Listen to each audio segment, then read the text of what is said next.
Hi, Betty. I'm answering a question that came up in LinkedIn, and I'm going to make the kind of general because not just that one specific person, because I think it covers a lot of different social media applications. And it was about repurposing content on LinkedIn, and just basically rewriting your posts and having them appear on a regular basis, but rewritten so that they don't appear to be, say, the same repetitive content all the time. And I've done this, and I want to talk about it a little bit. I did a project in 2014, 2015, where I did this on different social media platforms for a project. I wanted to talk about it. There was a conference talk. I gave an internal conference talk about it at work, but I can't make that video public, so I'm not allowed to. So I kind of want to give an overview of what I did because it was a project I did externally, so it's okay to talk about it. There's no confidential information about it. So back then I did a project. It was part of my WordShare project, and I created a series called the Gloss Talk series. And the goal with that was to set up. I ended up with 15 different 1 hour sessions on different fields, like hospitality and telecommunications and human resources and even music. And we had different, and it was about to talk about how would people in those different fields want to deal with terminology and vocabulary specialized in that field. How do they want to be able to see that terminology and get definitions of about it if you don't know the term, right? And that's not really so much important as what I did with this, right? So I set up all these 15-minute sessions, and I contacted, they were 1 hour sessions, and I contacted thousands of people, and we ended up with about 250 people, 150 different people that subscribed to it, and then about 250 total requests. And I ended up with, we did all 15 of those sessions in 1 month, the Gloss Talk series. And during that month, to advertise and get people to come to those series, because what I did is I set up basically a co-host with me for each session that had some interest or was involved in that field, right? So in the hospitality, the medical device field, or whatever, and telecommunications and mobile apps and everything. And I set up, and what I did is I used Facebook and Twitter mainly, but also LinkedIn, to create posts about getting people to come to that and highlighting the other co-host with me on the topic, right? So I'd use their network and my network on each of these platforms to tag that person, tag me, and tag the topic, and get people to want to come to these online sessions, right? It was pretty successful. The results of it, and I don't want to pull up a PowerPoint because it's I did it for a company internal thing, but I showed how each of the different platforms, the results I get in ones. The interesting thing, one in Twitter, at that point in time where I was doing tweets, I was actually you only had 140 characters, right? So I had to be very limited, and I would reword a post like 15 or 20 different ways, and I would blast it for a period of like 2 minutes. I'd send all those posts, those different posts, for about 15 minutes at specific time periods, like an hour, over a period of an hour, at different times of the day.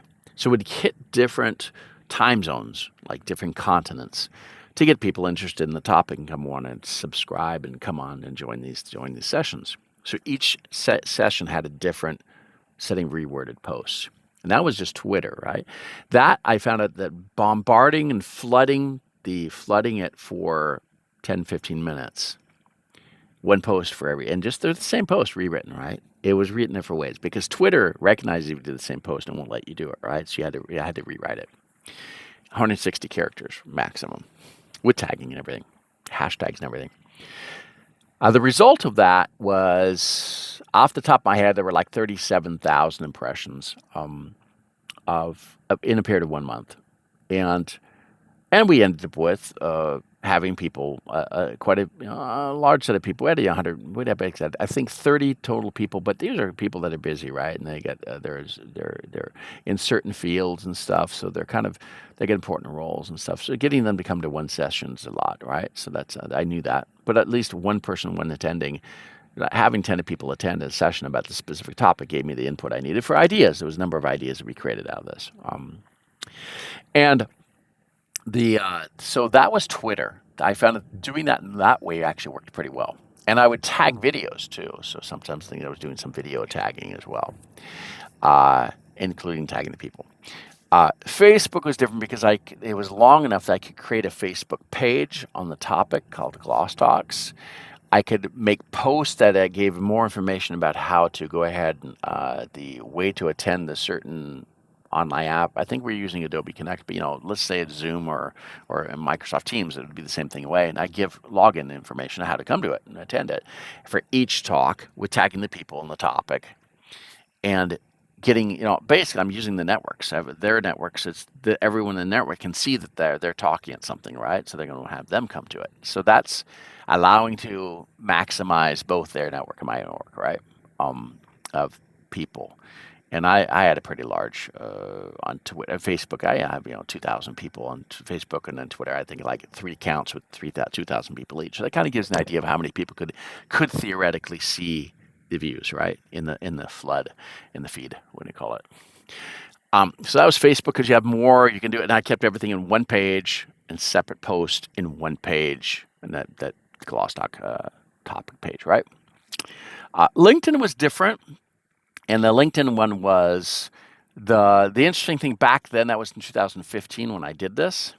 That we had back then you could actually do a post and you could see the results of the single post over a period of 12 days. You could see the number of views and comments. You could actually get the statistics on it for a period of 12 days. So I didn't repost anything on LinkedIn about that.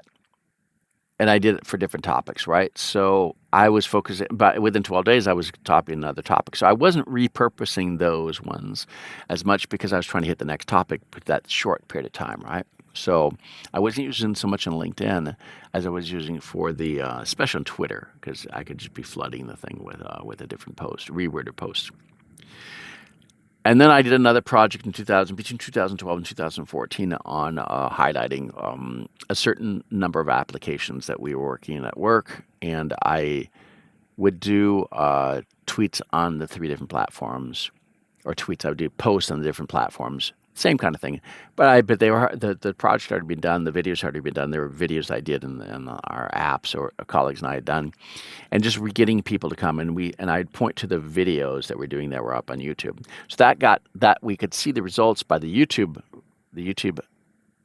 views and time on those specific videos that they increased, and they had peaks. I could see in the YouTube channel, they had peaks both on my channel where I was redirecting them to, and actually on the YouTube channel of that product.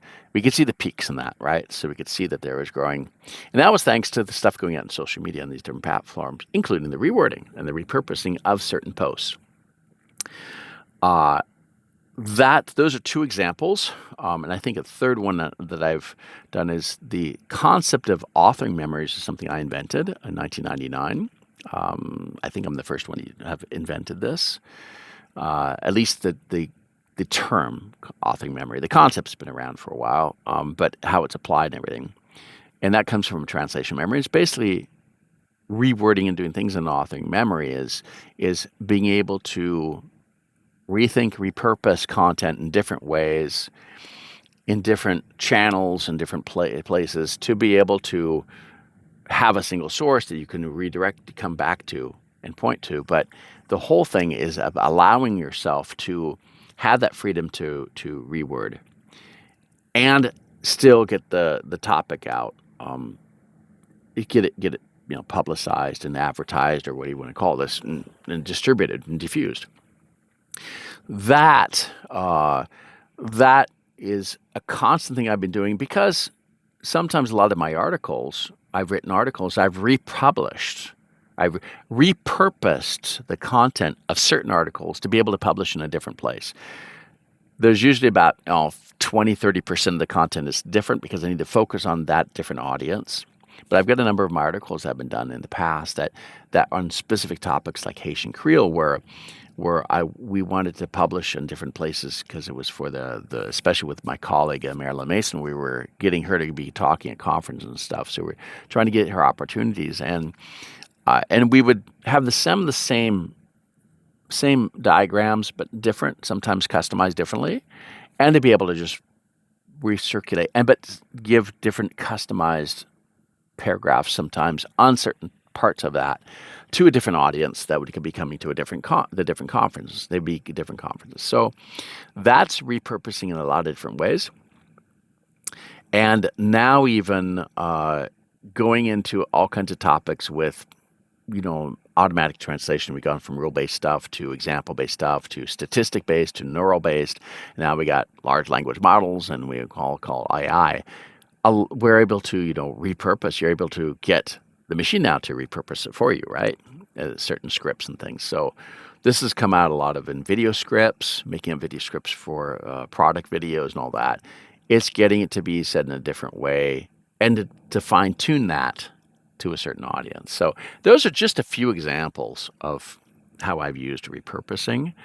And you just have to experiment with it and work with you, just keeping the constraints of the platform you're doing it on and how that platform does or doesn't allow for, repetitive content or repurposed content. So that's a little over 10-minute explanation of how I do it. Thanks so much for listening.